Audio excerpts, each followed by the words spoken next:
But when somebody doesn't like us as a person, we take that personally.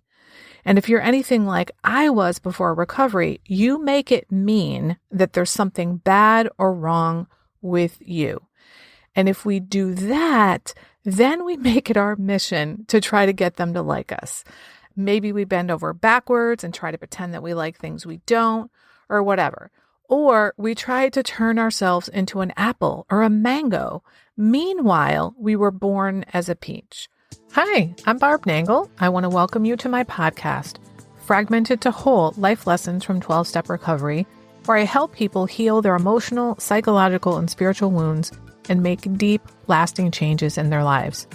I'm the founder and CEO of Higher Power Coaching and Consulting, LLC, where I coach people on how to develop healthy boundaries. On this podcast, I share my experience, strength, and hope from recovery.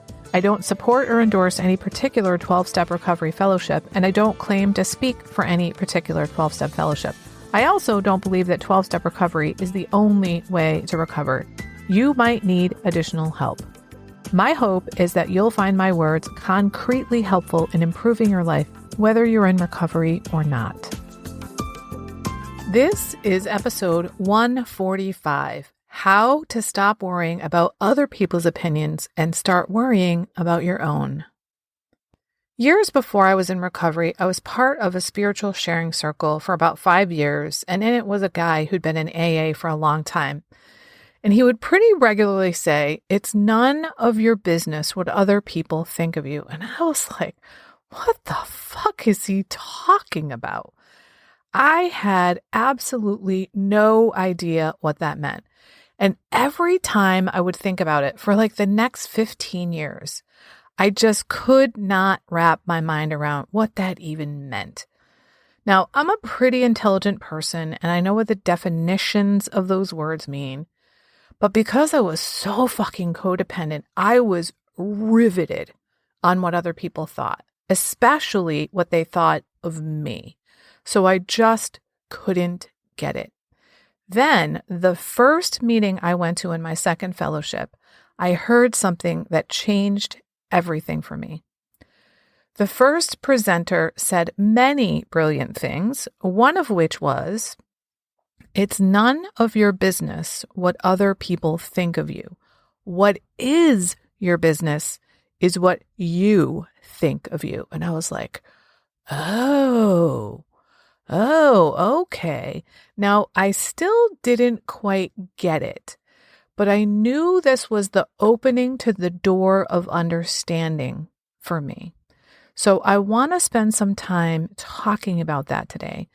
And I'm going to start by borrowing a couple of concepts from Brooke Castillo of the Life Coach School, because I think she is brilliant at talking about this stuff.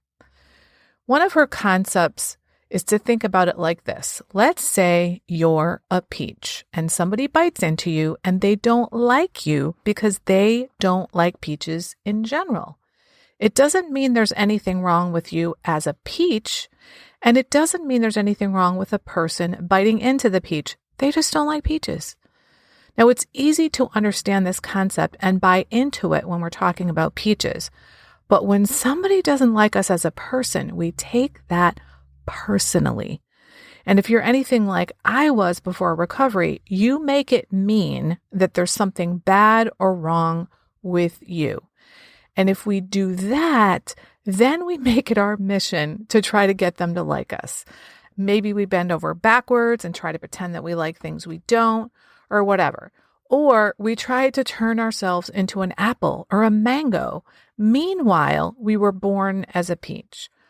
Or we try to make that person be wrong, like they are somehow a bad person because they don't like us. And we do all this because we care more what they think about us than what we think about us. Now, I go into this peach thing in more detail in episode 128, which I'll link in the show notes. It's called, "Are You a Peach or a Pear? Not Everyone is Going to Like You." So listen, people, you're a peach. And you get to continue being a peach. Some people just don't like peaches.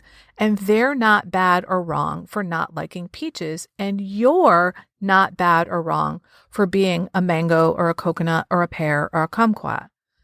Now, the other thing that Brooke Castillo talks about is what she calls the constant. And the constant she's talking about is you. So here's how she explains it. Let's say you walk into a room and there are 10 different people. If what you do and say really influenced exactly what they think of you, then all 10 of those people would think the exact same thing of you. But they don't. The reality is every single one of those people is going to have a different opinion of you. It's not based on who you are and what you do. You're the same you. You're the constant. But their opinions are based on them, their life experience, and especially their perceptions. And perception is so individualized and subjective. Here are some examples. So you walk into a room and you say, does anybody have any chapstick? And one person mishears you and they think you said, does anybody want to watch some slapstick? And they fucking hate slapstick. And they're like, oh my God, who is this person who wants to watch slapstick? What an asshole. And for those of you who don't know what slapstick is, it's an old time kind of physical comedy from years and years and years ago. Okay, maybe one of the other person in the room thinks you look just like their neighbor's mom when they were growing up, and they loved her because she was so sweet and kind, so they automatically like you because you remind them of her. And then there's somebody else in the room who doesn't like you at all because you have red hair, and their third grade teacher, who was a bitch, had red hair. So you can see what I mean. These people's opinions of you are based on their life experience and their perceptions. It's not based on who you are or what you did or said. Now, let's add on to all of this the fact that we just can't control other people. We can't control what they think, what they do, what they feel, how they act. We can only control ourselves. Now, I want to go back to that saying that I heard in that first recovery meeting, which is, it's none of my business what other people think of me, but what is my business is what I think of me. In other words, keep the focus on yourself. So let's take this back to the serenity prayer yet again. We want the wisdom to know the difference between the things we can and cannot change. And what we cannot change is other people's opinions of us or of anything else. But what we can change is ourselves, including our opinions and what we focus on. Like, for example, focusing on what we think of us instead of what others think of us, and prioritizing our own opinions over the opinions of others. Most of the time when we want other people to like us, it's because we don't like us. So I want to challenge you to summon the courage to change what you can, such as your opinion about yourself and your focus on what others think, whether it's what they think about you or what they think is beautiful or worthy or important. I can tell you right now, you're going to give so much less of a shit what other people think about you when you start liking yourself. Now, if you need help with that, I did 2 episodes about the 16 things I learned from recovery about how to start loving myself. I'll put links to those in the show notes. They're episodes 136 and 137. Now, back to the serenity prayer. We want to accept the things we cannot change, which is other people's opinions, whether it's opinions of us or other things. If you were to start taking all of the energy that you put into trying to get other people to like you and put it into you liking you, holy shit, you're not going to believe how much energy becomes available to you.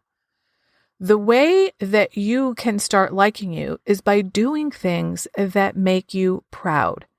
In 12-step recovery, the way we talk about that is we practice these principles in all our affairs. On a personal level, that means we live in accordance with our own values.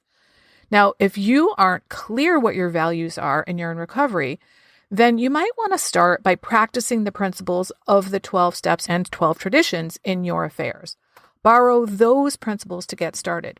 And then, as you start focusing on living up to those principles, you'll see that some of them work really well for you, and maybe some don't. And you'll start to kind of figure out, what are my principles? What's important to me?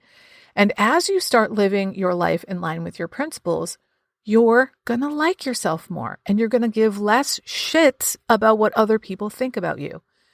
And what's really cool is you're going to start attracting people who care about the stuff you care about, people whose principles are in line with yours, and people who also have integrity and live up to their own principles. Here's an example. Let's say that you care deeply about the environment, which I hope you do. I hope everybody cares about the environment. But if it's a really high priority, like one of your top 3 or 4 values, you're going to engage in behaviors that are supportive of the environment. You're going to steer clear of people and organizations that do not prioritize the environment. You're going to start engaging in organizations and hanging around with people that prioritize the environment, which means you're going to start hanging out with people who prioritize the environment, which means they're more likely to like you because you have this very strong value in common. So, my friends, stop wasting your energy and trying to influence other people's opinions. It's none of your business what other people think. It's especially none of your business what they think of you. What is your business is what you think, and what you think of you. Stop worrying about other people's opinions about you or anything else, and start focusing on what you think. And I hope that what you think is that you are a beloved child of God, because it's a fact. You are a beloved child of God who was created by love, in love, for love, to love. And there's nothing you can do about it. You may not believe it, but I don't give a shit. It's still true. So go out there and start focusing on your own opinions, especially your opinion of yourself. I was recently reminded by a friend that when I first started recovery, I didn't feel lovable. I almost can't believe that I used to feel that way, and that I kind of forgot something so profound, because I truly love myself now. And I want that for everybody. If you don't love yourself, there's literally nothing that can make up for that. I created something exclusively for my private clients, since many of them don't love themselves. And I've now opened up my private vault to share it with up to 10 people individually. It's called the Self-Love Sprint. You'll grow to love yourself and truly feel worthy, so you can stop saying yes when you really want to say no. Stop neglecting yourself and putting everyone else first. Stop saying all kinds of nasty shit to yourself. That is not what people who love themselves and feel deserving do. You'll stop being afraid that others will think that you're selfish for taking time to care for yourself. This is also for you if you don't really know who you are, because you've always been such a fucking chameleon. Go to higherpowercc.com/love sprint. Remember, I'm only offering 10 of these, so don't wait. If you like this podcast, and I'm guessing you did or you wouldn't still be listening, then you're gonna love the other things I have to offer. If you'd love pre-release podcast scripts and episodes before anyone else gets them, or if you'd love access to content from my private vault that I developed exclusively for my private clients, which is like having a work session with me without me actually being there, go to patreon.com/higherpowercoaching. There are 3 tiers ranging from as low as $4 up to $24 a month. You'll also love my weekly newsletter, Friday Fragments, which has content very similar to the podcast. You can check it out at fridayfragments.news. That's fridayfragments.news. Please like and subscribe to my podcast on your favorite podcast outlet. I'd also love it if you'd leave a review, which you can do either in the show notes or on Apple Podcasts. It really helps other people find my podcast so they can get the benefits you've gotten from listening. If someone came to mind when you listen to this particular episode, please share it with them. And my favorite place to hang out on social media is Instagram. I'm at Higher Power Coaching. Please DM me there. I'd love to hear what you got from this episode. I run group and private coaching programs on building healthy boundaries. Whether you need help with boundaries in your personal, professional, or romantic life, I can help. Head on over to barbchat.net, where you can hop onto my calendar for a free 30-minute Better Boundaries consultation. My ideal client is someone who is ripe for change. If that's you, I would love to work with you. My goal with all my work is to help you make lasting changes in your life like I've made deep, lasting changes in my life. Remember, it's never too late to recover. No one is beyond hope, and healing is possible. Thanks for listening.